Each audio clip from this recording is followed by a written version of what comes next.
Mga karos, magandang araw po muli. Ito, welcome back po muli dito sa aming channel. Kamusta po tayong lahat? So, another day and another house improvement ngayong araw po ng Sabado. Yan, May 31. So, time check mga karos, ano na po, alas 12 na po ng tanghali. So, kaninang umaga, medyo marami rin tayong inasikaso, purchasing. Tapos, meron din po tayong payroll ngayon, ngayong araw ng Sabado. Tinapos na po kagad natin. So maaga po natin ginawa yung payroll para mamayang hapon dire-diretso na natin may pamahagi yung buong sahod ngayong buong linggo. So ito mga karos, iikot po tayo sa lahat ng ongoing project natin dito sa Riego de Dios kanya na project. Meron tayong tatlong project sa phase 6 tsaka isang project natin dito sa phase 4. So let's go mga karos, samahan niyo po muli kami ngayong araw po ng Sabado. Enjoy watching po, tara. Ito mga karos, ang una natin pupuntahan yung Riego de Dios project. Tapos kahapon nga po pala, bago matapos yung vlog natin, umuulan po. Yan, nagpapasalamat po ako sa magandang weather natin ngayon. Dahil simula po kaninang umaga, ito patanghali, hindi naman po umuulan. Yan, napakainit po ng lagay ng panahon natin ngayon.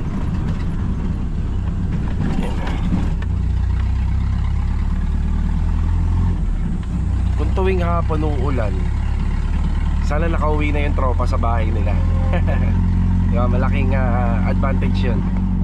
Lalo na doon sa Anyana, talagang basa ka talaga uuwi ron kapag uwian na, ginabutan tayo ng ulan.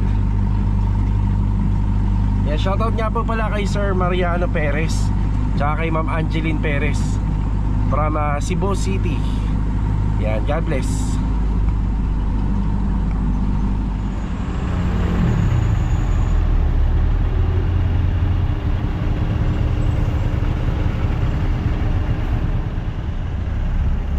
Sobrang tindi po ng traffic dito.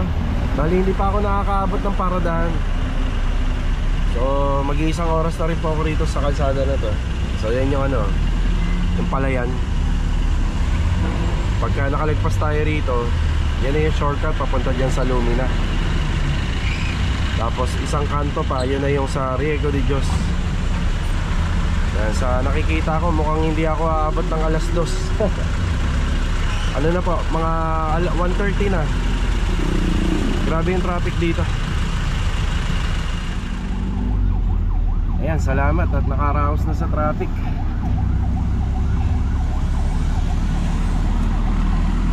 Yan, kanan na tayo rito para dire-diretso na.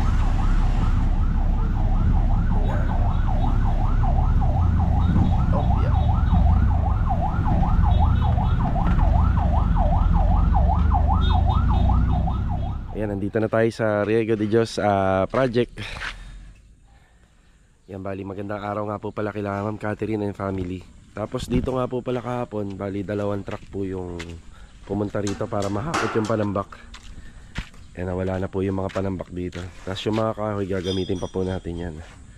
So magagamit pa po natin yan dito. Yung owner type jeep yung dala natin, buti na lang. Kasi kung yung sa kolong-kolong, yung sitwasyon natin kanina doon, mainit, traffic. Marvin, magandang araw. Magandang araw po. Yan na. Diyan mo lang bin ako na mag-aangat. I-ano mo lang dyan, isandal mo lang. Yan, bali dala natin to dahil pupunta tayo ng Anyana. Magdadala tayo ng scaffolding doon. Bali 2 piraso nito, isang set, tapos 2 cross braces. Ayan, dadalhin natin doon. Tapos kahapon pinatapos ko na yung tiles. So bali kulang po yung ibabaw niya na yan. Meron na yung bandang taas, kompleto na. Kuya Richard, good afternoon. Good afternoon. Yes, Kuya Richard, bali ang ginagawa ni Kuya Richard is plastering. So plastering po ng ating mga poste. So pinapantay na po to, yung nilalagay sa skwala, para pagka ginawa po yung gate at saka yung fence grills, yan, maayos na. Tapos ayun na po yung ating roofing framing. So halos tapos na yung ating roofing framing dito. So 1, 2, tapos yung 3 dun sa second floor. Alas finish na. So natapos na po siya. Ito karagdagang trabaho lang to. Wala po talaga to sa plano. So sayang naman daw kasi yung space, sabi ni client, kaya nagpalagay na po siya dito. Tapos yung nagpa-plastering po doon sa taas, ayan si Kuya Doming. Cross brace, dalawa. Pwede na. Ito yung mga pinapalitadahan dito. Yan na, ipagpapatuloy natin to sa Lunes. Ayan, sa Lunes.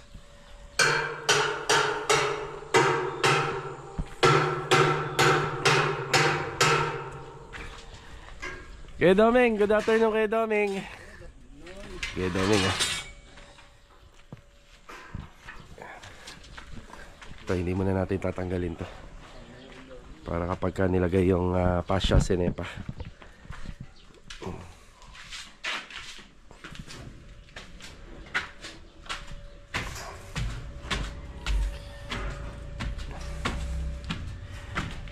Si Master Jojo, good afternoon. Tsaka si Rusty. Good afternoon. Rusty. Kuya Alden, good afternoon. Ayan na. Tapos na yung roofing framing, bali. Sinusukatan na lang to nila Master Jojo para dun sa mga yero na gagamitin natin. Long span.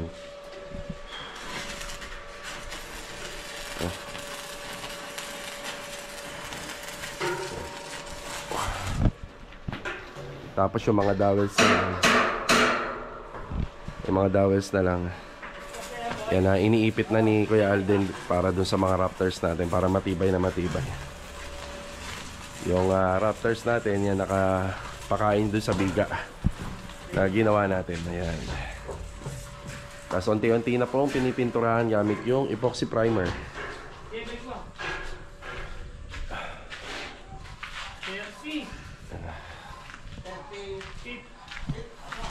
Haba, 30 feet. So, meron naman nabibili na 30 feet.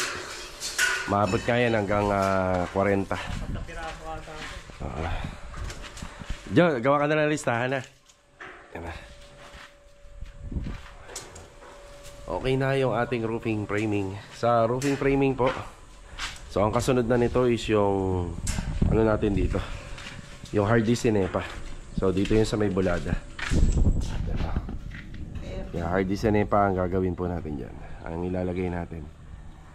So bibili na lang po kami ng mga buo na 4x8. Then puputulin na lang. Gagamit din kami rito ng insulation, double na 10mm. Tapos yero. Huli na yung mga flashing.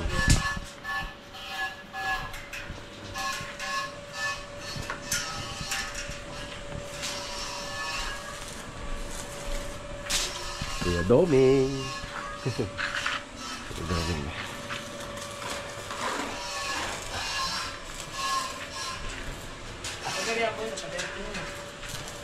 Sinusukat lang po nila kung ilan yung mga gagamitin nating long span dito. So isang span na lang po to. Tapos ang pinaka-gutter niya nandun sa dulo. Sa dulo at saka dito. Kasi ito flashing, tsaka dito flashing.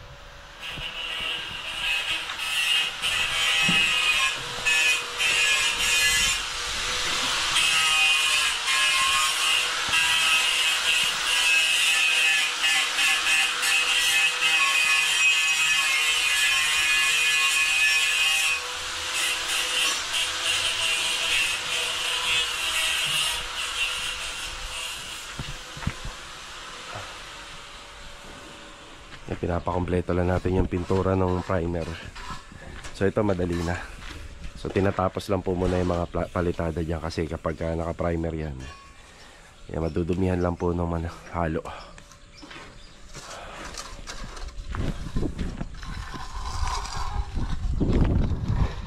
Yan din ang kagandahan pag naka-tiles yung harapan.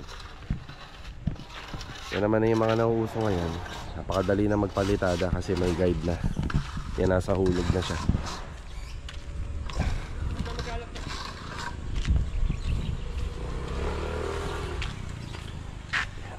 So ito yung update natin.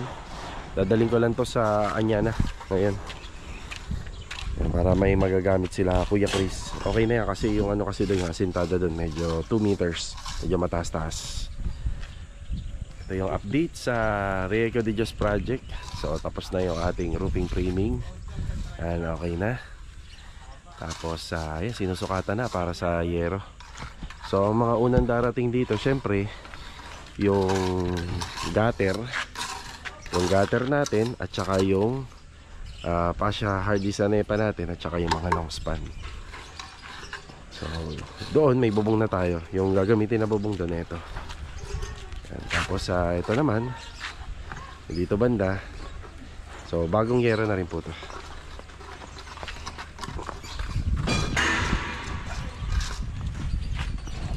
Tapos na ang roofing framing dito sa Riego de Dios project.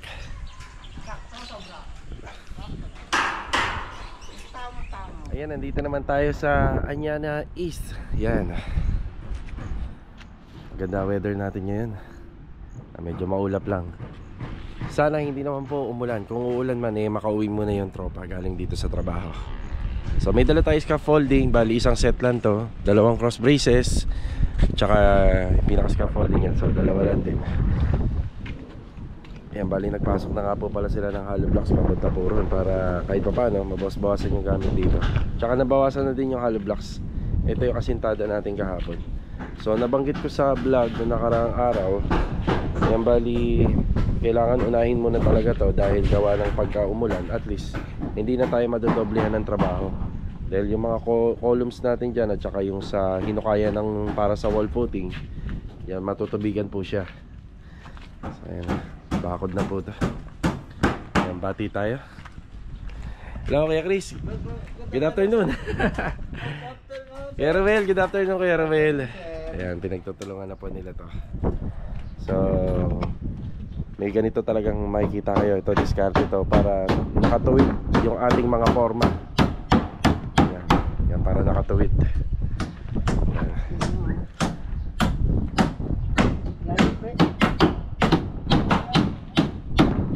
Kaya may dala na ako scaffolding. Wala na. Scaffoldingan ko na ng kahoy para hirap kasi hulugan ko hindi. Hindi, kahoy naman talaga mas maganda. Para mabilis. Yan, pagka nag-asintada kayo dyan, at least medyo makagawa ng maayos. Kaya Sandy, kamusta ang hulog po niyan? Maayos. Gandang araw pala kayo Sandy. Yung pag-uwi nyo kahapon, kamusta, umuulan? Inabot? Nako, Sa may punta. sinabi ko na nga ba? Pag unang punta, Yun na, biglang umulan na. bumuhos na eh. Oo. Kaya inabot kayo kahapon, kuya? Oo. Bigla lang ulan eh. Ikaw kuya, inabot ka? Ulan? Hindi naman. Muntik lang. Muntik lang. Nasa Vistamol na ako nung umambon eh. So ito lang muna yung scaffolding natin dito. Sunset lang. Malaki na may aambag yan dito. Tapos yung parang pinaka platform niya, yung na lang, yung forma. May mga pinulik board kasi rito na medyo magkakaroon tayo ng retaso. So yun na yung parang pinaka platform niya.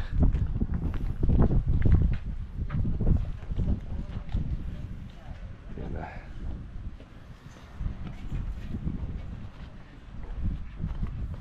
Yan, mabubuhusan na to. Itong tatlo, 6 pala, 1, 2, 3, 4, 5, 6. Isasabay nyo na rin ba yung sa likod? Yung tatlo? Yan yung status ng natin, materials natin dito. Yung graba, nakasako. Pero hindi mo na tayo magpapadeliver. Baka tingnan natin yung schedule ng buhos na to.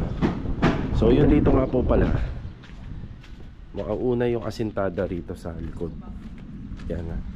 So hindi pa to may sasabay sa 6 na poste, kasi mauna yung asintada nito. Asintadahan mo na to bago to lalagyan ng poste. So, pwede naman po siyang postehan mo na kagaya nito, kaso nga lang maaksaya na yun sa materialis. So ang gagawin po kasi natin dito, hindi naman po kasi ito bubuhat ng sa taas, hindi na siya maglo-load. Bali dito isa na foundation na lang ng ating wall. So may another na wall pa po kami dito bukod dito. Tapos yung magiging pagitan, itong pagitan na to, yan, bubuhusan na lang po natin ng panambak. Yan ang assignment natin dito. Tapos ayan na yung mga CHB. Yan, para yan sa gilid. So sa D5, pag D5 yung hollow blocks, pwede to magtuloy-tuloy up to 10 layers. Yan. Yan, pwedeng 10 layers siya, ibig sabihin 10 patong pwede. Pag mga DC-D4 naman, pwedeng 6 to 7 layers naman. Ayan. So pag size mas malaki, pwede naman siya ng lagpas 10. Yan, hanggang 12. Yan, 12 or 13 patong. So yan yung mga kaibahan sa mga hollow blocks. So ito, bali alalay muna kami sa materials. Marami pa yung semento, yung pinolik board, meron pa tayo dyan. Coco lumber, halos yun, malaking tulong yung mga dinala din natin dito. Nagagamit naman po lahat. Tapos sa CHB meron tayo. Ito graba, medyo critical yan kasi kapag nag-boost ng poste, yan kukulangin na yan.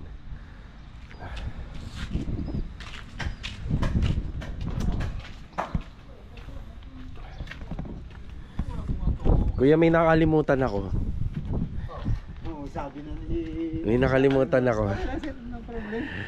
Hindi, gawa na. Gawa na yung payroll. Ang problema, galing ako ng Riego de Dios. Punta na lang kayo. Pero sa susunod, promise. May dala ko na. Sige, bahala ka. Ayan, kasi Sabado ngayon, para hindi na sana sila dadaan sa bahay, dapat nadala ko na rito. Yun nga, ginawa namin kanina ng umaga. Yun, nakalimutan pa natin yung payroll. Yung payroll nila. Si Kuya Sandy, taga doon naman to kita na lang tayo doon, Kuya. Kuya, na batakan to ng tansi. Meron. Okay, sa ilalim. Okay, sige. Tapos nahulugan na, Kuya. Oo. Kuya, matibay tong forma natin Iikutan mo pa yan. Isa doon din sa kabila. Iikutan pa natin yan. Okay. Ang ginamit namin dito isa 3/4 na pinolik board. Tsak na hindi na to bubuka. Ayan hindi siya bubuka. Tapos paikutan po namin yung poste. So bali, baka magtaka kayo bakit hindi pa namin sinagad. Hindi pwedeng halos sa pantay na yung buhos ng poste dun sa slab. So kailangan may matitira. So ganyan, kapag kadugtong kailangan may matitira dun sa buhos. Tapos na lang po yan. So una yung bubuhusan yung poste.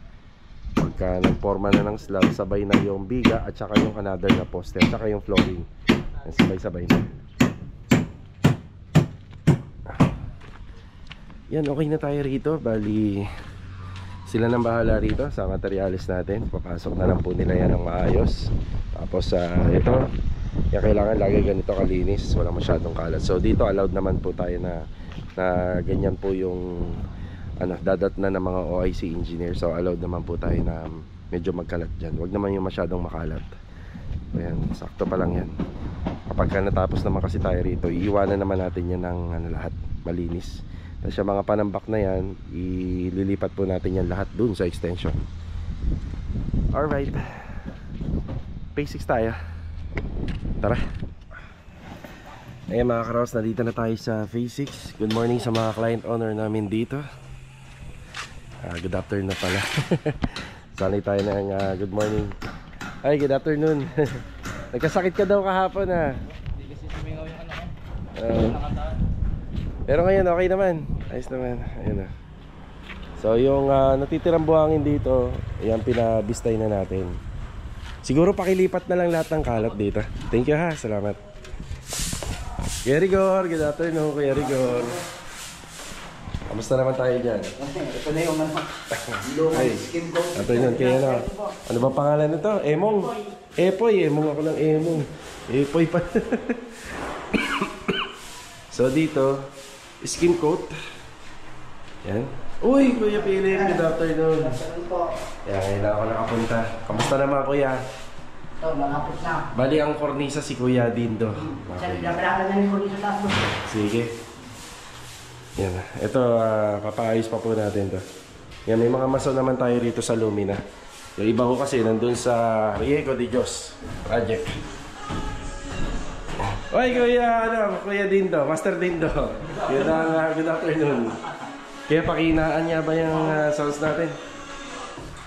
So, Kuya, kamusta kornisa natin? Ayun na. Ayun na. Biglang ganda tong taas Ayun na. Medyo ang ganda. Adonis, good afternoon, Adonis. Ayan, bali, ano natin sila rito? Ayan si Bilog, good afternoon, Log. Good afternoon. Ayan, ano sila rito ang tawag dito? Baklas yung gutter. Tapos papalitan na po nila. Ayan na po, smoke stainless. Yan na yung ating smoke is stainless. Kung makakaluwag pa sa time, pwede na nating putulin yung mga ano para malinis na. Yung mga ano, kabelya na nakausli. Babalikan na lang yan para sa concrete epoxy. Maaari kasing pasukin siya ng tubig. So mga karos yung tinutukoy ko yung pagkakaasintada. So dito naman, itong pinagawa ni client dito is roof deck lang po to. So wala po siyang planong i-second floor balang araw. Pero kung sakali lang, pwede naman po yan yung mga hard deflex na mga kapal. Ayan, pwede yan. May silbing pader.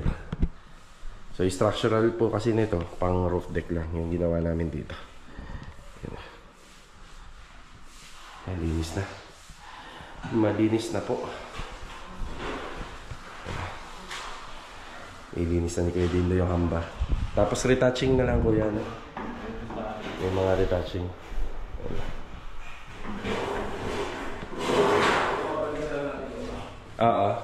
Doon, may ano pala rito, yung handrail.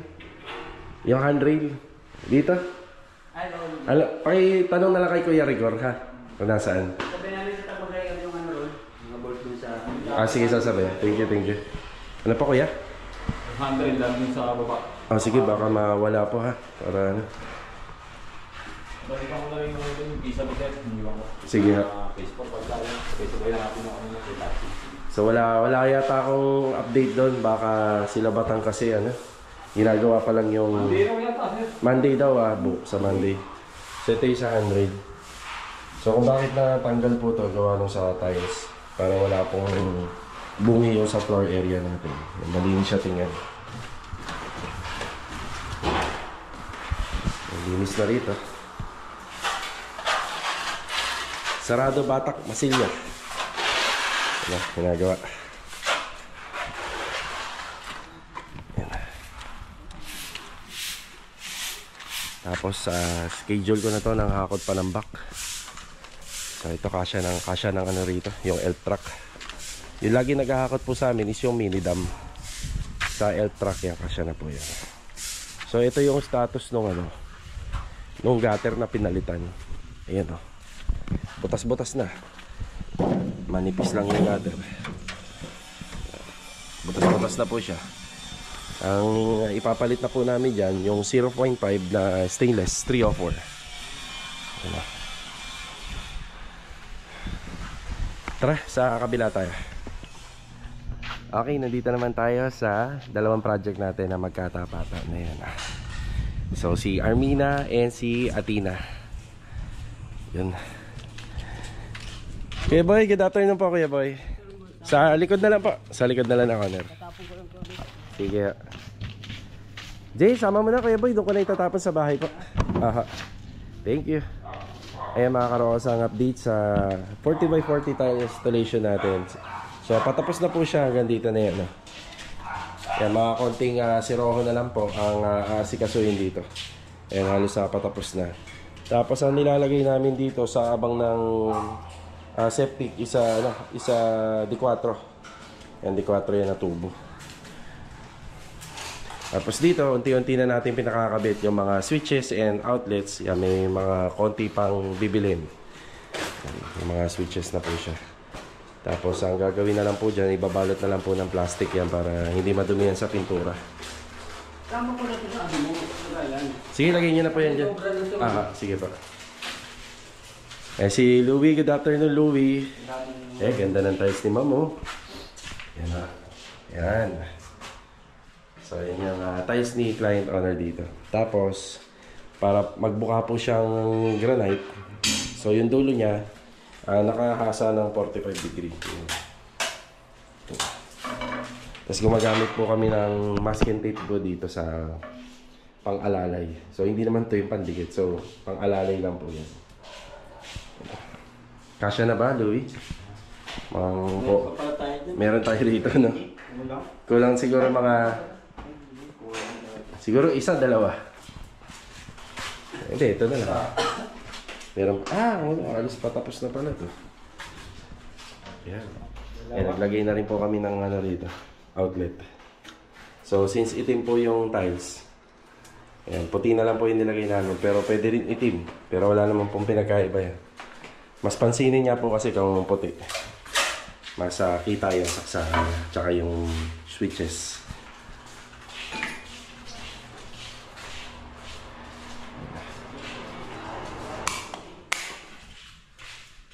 Ano, Wi? Ay, sa flooring kailangan. Dito sa siya. Sa CR. Sige. Dalawa. Dito. Sige, ililista ko na lang. Bukas lakarin ko lahat. Baka 3. Isa lang. Meron pang isa doon. May butas nga lang. Oo. Hindi, ilagay na lang sa zero. Soltero lang. Oo. Bali isa lang? Isa lang. Isa lang ang kulang. Ganon din po dito sa taas. Yan na. Ang hindi ko pa nabili rito yung 3-way. Pinaka 3-way. Ayan. Nga pala yung ilaw. Ayusin na lang yan. So ito, nandito yung banda. Sa ibabaw. Yan, may switch button na rin po rito. Yan o. Yan, tugang. Ganun din dito. Ganda ng mga ilaw. Siya nga pala, may paparating tayong ano dyan. Ayan, may ilaw rin dito. May paparating po tayong plywood ngayon, ngayong araw. So, 3-port na local marine na gagamitin po rito sa cabinet. Yan, may closet tayo rito, may drawer, mga 3 pintuan po. Tapos sa baba, may TV console.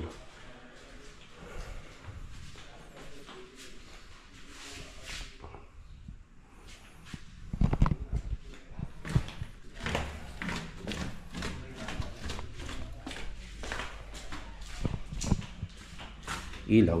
Isang ilaw to. Sa poste. Ito. Dito. Yan.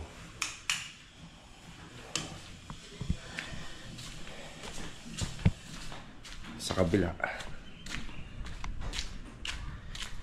Dito sa kabila yung electrical wiring. Tuloy-tuloy lang naman. Yan, may mga drop light na po yan. Yan. Saka na lang kukumpletuhin yung mga switches and outlet nito kapag natapos na yung electrical wiring. Tapos may metal framing na tayo rito. So pwede na mag-install ng PVC panel. Ayun yung PVC panel natin. Tapos dito nga po pala. So may nakabang na range hood yan. At saka sa range hood at saka exhaust fan. Tapos, so exhaust fan pala dito. Yan, may nakabang na dyan. Tapos range hood at saka para sa ano. Dito. Sa exhaust fan po dito sa ano. Sa TNB. Yan. Yan, may metal framing na rin dito. Tapos bubutasan na lang po yung gilid. Exhaust fan, 4 na pin light, water heater. So, wala tayong LED wall mirror dito. Ano lang po siya, yung normal na wall mirror. Yan, pinatapos na lang po yung mga electrical wirings dyan. Halos kompleto na. Sa taas. Yan, ito yung gagamitin po natin na, na PVC panel. Ito yung kulay niya. Yan. Walnut. Dito nga po pala sa phase 4, wala nang gumagawa dito. So siya nga pala yung update dun sa tiles hanggang June 5 nakausap ko na po yung yung tile center. Bali ang nangyari po dito, may pasobra to na 3. Kaso nga lang, syempre yung may mga nabasag. Tapos yung tile center, nakapagbenta rin po sila ng stocks nung ginamit natin na tiles dito. So yung ginamit po natin na tiles po rito, ayan, bali naibenta po nung sa tile center, may bumili rin ng kagaya nito at naubos. So yun ang dahilan kung bakit nagkulang. Pero ayan, may sobra pa tayo ng isa. Kaso nga lang, yung para dito pa sa 2, yan ang naging problema. Doon nga pala sa nag-comment kung bakit daw nagkulang yung tiles. Ang nangyari po kasi rito, nagkaroon ng leak problem. Hinanap namin yung problema doon sa linya ng tubig at na-discover naman natin. Ayan, kaya naayos natin yung problema sa leak problem. So itong unit na to halos tapos na. Yan na yung polycarbonate, naka-install na. Bali, ready for turnover na to. Ang hinihintay na lang po dito yung aluminum. So may screen door to, may sliding door po dun sa TNB. Tapos may pinapagadagdag akong trabaho kila Master Batang para sa ano po natin sa kitchen, doon sa kitchen counter natin doon sa back extension. So yun pa, tapos na po to siguro. Hindi na aabot to ng second week ng June. Basta dumating na po yung mga materyales na tiles. Ay mga karos, maraming salamat po muli sa pagbisita dito po sa aming channel. So maraming salamat po sa walang sawa niyo po suporta araw-araw sa panonood po ng Lee and Aki TV vlog dito sa YouTube. Bali ngayon ay araw ng Sabado, magpi-payroll na lang po tayo. Tapos day off po tayo bukas, araw ng Linggo. Pero bukas araw ng Linggo meron tayong schedule and ocular visit dito sa Westdale, dito sa Punta sa May Tansa, Cavite. So hanggang dito na lang po muna yung ating vlog mga karos. So kita-kita na lang ulit for the next video. Ito, paalam po muna. Tara. Ayan, habol ko lang pala mga karos. Bali Sabado po kasi ngayon. So ito yung mga materyales na dumating pa sa Riego de Dios project. So nung May 29, ayan, nagpa-deliver pa tayo ng additional na tubular 2x2 at saka 4 pieces na 2x4. Bali 10 po yung tubular na 2x2. Tapos nagpa-deliver pa tayo doon, or bumili pa po pala tayo rito ng roller kahapon. Ayan, May 30. Roller, bali dalawang may handle, tapos dalawang refill, at saka yung Bistay string na 2 meters. Ayan. Tapos dito naman sa Anyana East Project, nung May 29, ito yung mga dumating. So, Coco Lumbers, Pinolik board, common nail, 15 na 12mm, 15 na 10mm, buhangin at graba. Yan. Tapos kahapon din, dumating po doon isang araw po pala, ang dumating doon 500 na hollow blocks. Alright, tara.